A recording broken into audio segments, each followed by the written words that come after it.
E aí, galerinha, esse é mais um vídeo do canal e hoje a última das operações fundamentais será estudada.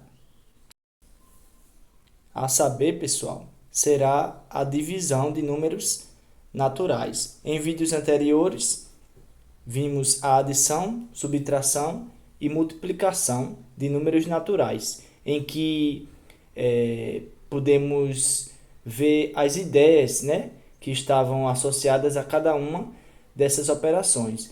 Na divisão, também não vai ser diferente. Vamos ter duas ideias associadas a essa operação, tá certo? As ideias referentes a essa operação da divisão. Para isso, temos aqui essas duas situações, tá certo? A primeira está dizendo o seguinte: uma editora enviou 183 livros para a biblioteca de uma escola. Eles foram colocados em 12 caixas, de modo que todas as caixas tivessem o mesmo número de livros. Quantos livros foram colocados em cada caixa? Para resolver essa situação, devemos realizar a seguinte divisão: 183 dividido por 12. Tá certo, pessoal? Então, eu armei aqui o algoritmo da divisão e agora a gente vai efetuar. A primeira coisa que você deve lembrar, pessoal, é que aqui você tem unidade, aqui dezena e aqui centena, tá certo? E a resposta que vai ficar aqui, que será chamada de quociente, logo mais a gente vai ver, também vai na mesma ordem. Por exemplo, se você coloca um número aqui, ele vai representar ou unidade, ou dezena, ou centena. Ou unidade de milhar, vai depender da divisão, tá certo? Logo mais a gente vai aprimorar esses detalhes. Existe uma regra na divisão, pessoal, que todos esses algarismos que estão aqui, eles têm que ser divididos pelo divisor, que aqui é 12, tá certo? Então, assim, aqui você vai dividir o 1, que esse 1 ele está representando 100, né? Porque é uma centena. O 8 está na ordem das dezenas, representa 80. E o 3 são 3 unidades. Então, aqui você pode começar o algoritmo aqui de duas formas. Você pode pegar, na verdade, de três formas, porque você pode pegar aqui só o 1, em que você realiza a divisão por 12. Pode pegar o 18, que aí será juntando aqui centena e dezena, fazendo 18 dividido por 12. 1 dividido por 12, 18 dividido por 12 e 183, ou seja, pegando todos aqui, né? Todas as ordens, formando 183 dividido por 12. E aí, se você pegar só o 1, vai ficar 1 dividido por 12. Tá certo? É um procedimento que ele, digamos assim, será inútil, bem dizer, porque vai dar na mesma que você pegar 18 e dividir por 12. Tá certo? Então, assim, aqui a gente vai pular essa etapa. E eu vou colocar aqui o porquê que a gente vai pular ela. A gente pula ela, pessoal, por causa disso. Ó. Aqui eu peguei só o 1. 1 dividido por 12, você vai pensar uma bola para dividir para 12 pessoas. Então você vai logo dizer que não é possível, né? Se tratando de números naturais, ou seja, de números inteiros. De um número inteiro, né? 0, 1, 2, 3, 4, 5, 6, 7, infinitos números naturais. Então você diz, não é possível. Só que, se você pensar dessa forma, ó, uma bola para 12 pessoas. Essas 12 pessoas aqui, cada uma delas vão receber quantas bolas? 0 bolas, né? Porque só tem uma para dividir para as 12 pessoas. Então, cada uma vai receber 0 bolas. Então, 0 vezes 12 dá 0. 1 menos 0, 1. E aí você desce o 8 para continuar aqui a divisão. Quando você descer o 8, você percebe que caiu na mesma que você já pegar o 18 aqui, ó. Porque você pegando já o 18, você pula essa etapa aqui, ó. Ou seja, você gasta uma linha a menos. Porque esse 18 ele já ia estar... Porque aqui você já ia dividir por 18 aqui, ó. 18 dividido por 12. Entendeu? Então, essa etapa aqui, ela, tipo, se torna... você pode evitar ela. Porque você vai gastar menos espaço. Vai gastar menos espaço na resolução. Tá certo? Então, aqui você pode pegar o 18. Aí fica 18 dividido por 12. Uma outra forma de pensar, pessoal, também é assim. Quantas vezes o 12 cabe no 18?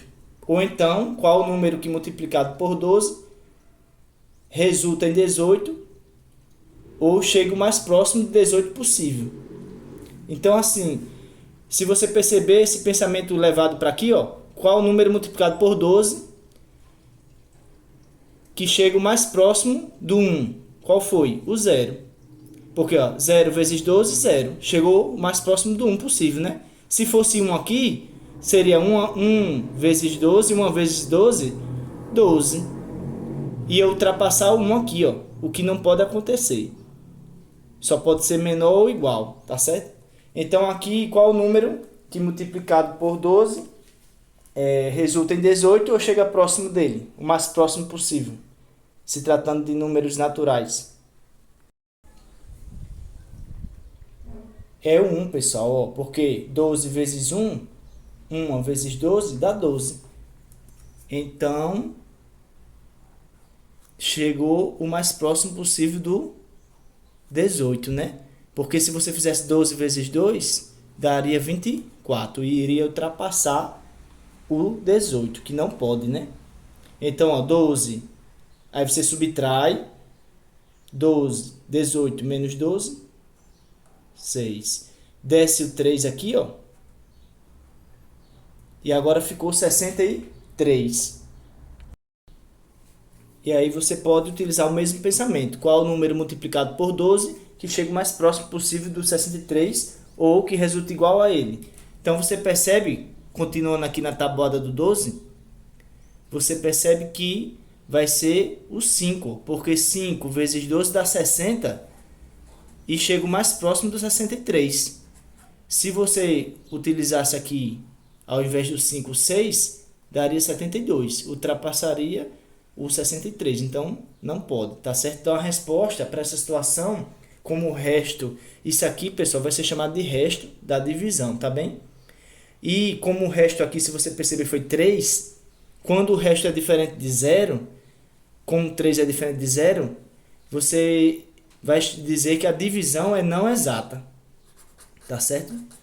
Essa divisão ela é não exata, porque o resto, que vai ser sempre isso aqui, ele é diferente de 0. Então a resposta para essa situação ficou como? Ó, em cada caixa serão colocados 15 livros, ó. 15 livros, só que sobrarão 3. Cada cada um desses aqui, pessoal, cada parte aqui vai receber um nome especial, igual na adição, subtração e multiplicação.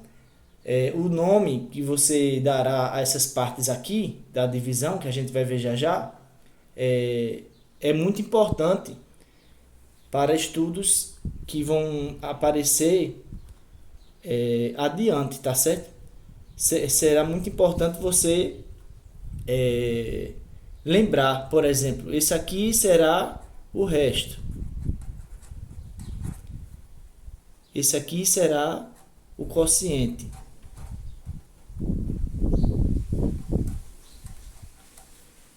Esse sempre vai ser o divisor. E o dividendo sempre vai ser esse aqui. Esse aqui será sempre o dividendo. No caso aqui, 183. 3. Então, pessoal, você tem que sempre lembrar dos nomes dados às partes que compõem a divisão, que no caso aqui eu coloquei dividendo, divisor, quociente e resto. E lembrar desse detalhe, quando o resto for igual a zero, divisão exata. Quando o resto for diferente de zero, que é no caso dessa situação aqui, que foi 3, 3 é diferente de zero, aí você vai dizer que a divisão ela é não exata, tá bem? Nessa situação aqui, pessoal, trabalhamos com a ideia de dividir uma quantidade em partes iguais. Então, você tinha, né, 183 livros e foi dividir essa quantidade em partes iguais. Como eu falei, pessoal, esses nomes aqui, eles serão muito importantes para outros estudos. Então, assim, é primordial, pessoal, que esses nomes aqui sejam compreendidos, tá certo? Então, essa é uma ideia da divisão, tá bem? E aqui a gente vai para outra situação, no qual vamos ver outra ideia da divisão. Uma equipe de voleibol é composta de 12 jogadores, sendo 6 titulares e 6 reservas. O professor de educação física de um colégio dispõe de 192 alunos para organizar um torneio de voleibol. Quantas equipes com titulares e reservas ele vai conseguir formar? Logo, pessoal, queremos saber quantos grupos de 12 cabem em 192. Ou seja, podemos fazer essa divisão aqui. 192 dividido por 12. Tá certo? Então, pessoal, aqui eu peguei o 19, né? 19 dividido por 12. Qual o número multiplicado por 12 que chega o mais próximo possível do 19 ou igual a ele? É 1. 1 vezes 12 dá 12. 19 menos 12, 7. Por que não 2? Porque 2 vezes 12 dá 24, que a gente já viu aqui, ó, no exemplo anterior, né? E agora eu desci o 2 aqui, ficou 72. 72 dividido por 12. Qual é o número multiplicado por 12 que resulta em 72? 6. A gente já tem aqui, ó, já serviu, né? 6 vezes 12, 72. Então, você coloca. Se você reparar, pessoal, o resto foi zero. Então, a divisão é exata, tá bem? Aqui é o dividendo, 192. O divisor é o 12. Quociente é o 16. E o zero é o resto, tá bem? Nessa situação aqui, pessoal, utilizamos a outra ideia da divisão, tá bem? Que foi a ideia de medida. Essa ideia, pessoal, será usada quando a gente tem um grupo, quando a gente quer saber quantos grupos serão formados, quando precisamos saber quantas vezes uma quantidade cabe em outra quantidade. Aí que a gente vai usar a ideia de medida, que é a segunda ideia da divisão. A divisão só tem duas ideias: dividir uma quantidade em partes iguais e a ideia de medida, que é essa, né? Quando a gente utiliza essa outra ideia, é quando a gente quer saber quantos grupos serão formados, por exemplo. Então, assim, ou seja, quando a gente precisa saber quantas vezes uma quantidade cabe em outra. E aqui a gente queria saber quantas vezes o 12 cabia no 192, né? Porque o professor não queria formar os grupos e ele tinha 192 alunos e queria formar grupos com 12. E aí a gente viu que dava para ele formar 16 grupos. Chegamos ao fim de mais um vídeo, pessoal. Espero que tenham gostado e até mais um vídeo do canal.